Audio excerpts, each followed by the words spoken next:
Afternoon, ladies and gentlemen. My name is Alisa S. I'm in 10th grade at Chulalongkorn University Demonstration Secondary School. It is with great honor that I am joined here with you today to make a speech entitled, I Have a Dream. This title has been greatly acknowledged as the legendary speech given in such an eloquent manner that the whole world still commemorates its origin to this very day. I must first apologize by stating that the speech I'm about to give today may not be as inspiring as Martin Luther King Jr.'s, nor it influence half the country as before. Nevertheless, I should try to make this as admirable as his. Today, I'm going to talk to you about child discrimination. I am 15. As the law of Thailand articulated that when a person with Thai nationality turns 15, they have to obtain a national Thai ID card. This ID card I withhold ensures me that I receive the rights to benefits from governmental agencies.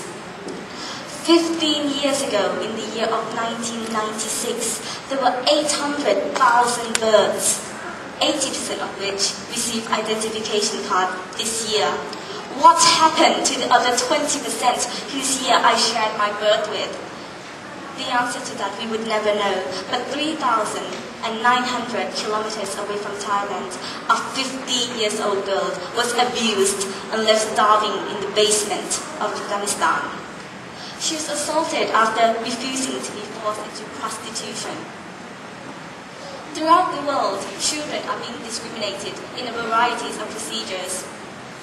In the Middle East, Afghanistan, Pakistan, and Iraq, the minimum age for a girl to be married is 16.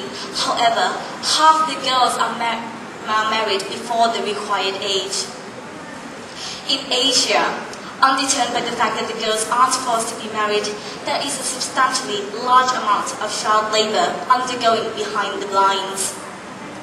However, Asia and the Middle East aren't alone on this crisis relating to children. European countries such as England also face this problem. Although they are not as severe as those facing the eastern part of the world, since the 1960s, there has been a marked rise in the number of children living with a single parent in the UK. Now, Ethiopia is Africa's oldest independent country, but it is also the world's poorest country. It faces not only the dilemma of chronic poverty, but also of food insecurity, poor health of the general public, a HIV and AIDS crisis, and a substandard education sector. There are 90 million people living in Ethiopia, 2/3 of which are illiterate. Frequent food shortages and periodic famine-like conditions continue to put children at risk. With inadequate healthcare services, many children die before the age of 5. Of those that survive, only 36% attend primary or secondary school. In addition to this, the HIV and AIDS crisis is devastating entire communities at a rate that is destabilizing them, leaving many children orphaned and at risk of exploitation. Afghanistan.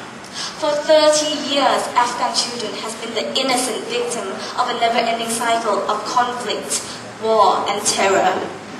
Recent studies have shown that between 60 to 70% of these children suffer from severe emotional trauma, which not only affect their learning, but also their ability to develop emotional awareness, empathy, self-esteem, and the basic problem-solving skills.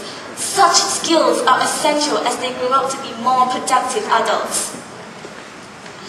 Many of these children will grow up believing that violence is the only solution to coping, and as a result, many of them will become vulnerable to extremist viewpoints. In England, the social care in England has developed substantially. It has established a Red Nose Day for the Comic Relief Fund, which was constituted to bring out the lasting change for the lives of the poor and the disadvantaged. In addition to this, Children in Need is also a telethon dedicated to charity working with children all over the UK. Notwithstanding their efforts to help notwithstanding their efforts to help protect children in communities, besides supporting the education of the young, providing special healthcare facilities for those who are physically or mentally impaired, throughout the country, UK social services are still receiving orphans and babies listed for adoption.